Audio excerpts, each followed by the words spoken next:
से जो biggest stress है वो ये है कि लोग क्या कहेंगे। इससे हमारे बहुत से फैसले भी असरअंदाज होते हैं। मिसाल के तौर पर जेवर कितना देना है, कितने फंक्शन हो, जोड़े कितने दें और किस बुटीक के हों। And please don't take me wrong, making clothes is absolutely fine. You can go ahead with any designer boutique that you want to, but before that ask yourself, आखिर में इतने सारे और इतने महंगे कपड़े बना क्यों रही हूँ। हाँ, इसका पॉसिबल जवाब ये हो सकता है क्योंकि मुझे फ़लाँ जगह का काम बहुत पसंद है, या ये कितने सारे जोड़े सब मेरे काम में आएंगे, मेरा लाइफस्टाइल ऐसा है, या ये कि I want to look attractive to my husband, it's a नेकी।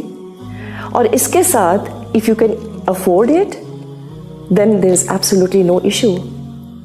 Having said that, sometimes it is because सब बनाते हैं, सो व्हाई शुडंट आई।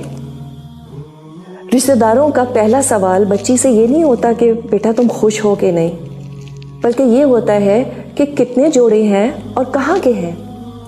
ये कितने और कहाँ से पर बहुत ज़्यादा ज़ोर होता है, and because of that we end up over spending.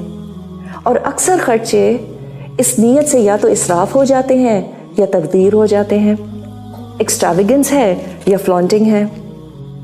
On the other hand Allah सुब्हानहू व तआला कुरान में फरमाते हैं, इन्नल मुबद्दिरीना कानू इख्वान शयातीन, indeed the wasteful are brothers of the devils. तो हम इसराफ और तबजीर से कैसे बच सकते हैं? Let me give you a hypothetical situation. Imagine करें कि आपकी शादी के बाद आप 1 साल किसी डिस्टेंट रेन फॉरेस्ट में जाके अपने शौहर के साथ वक्त गुजारेंगी।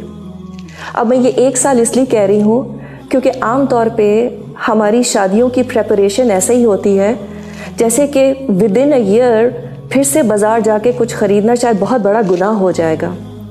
और कुछ कपड़ों की तो बारी ही नहीं आती क्योंकि स्टेपल की पिन से उन पर जंग लग चुका होता है।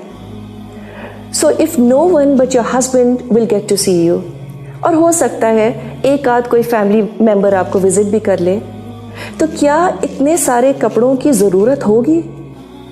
इतने महंगे कपड़ों का क्या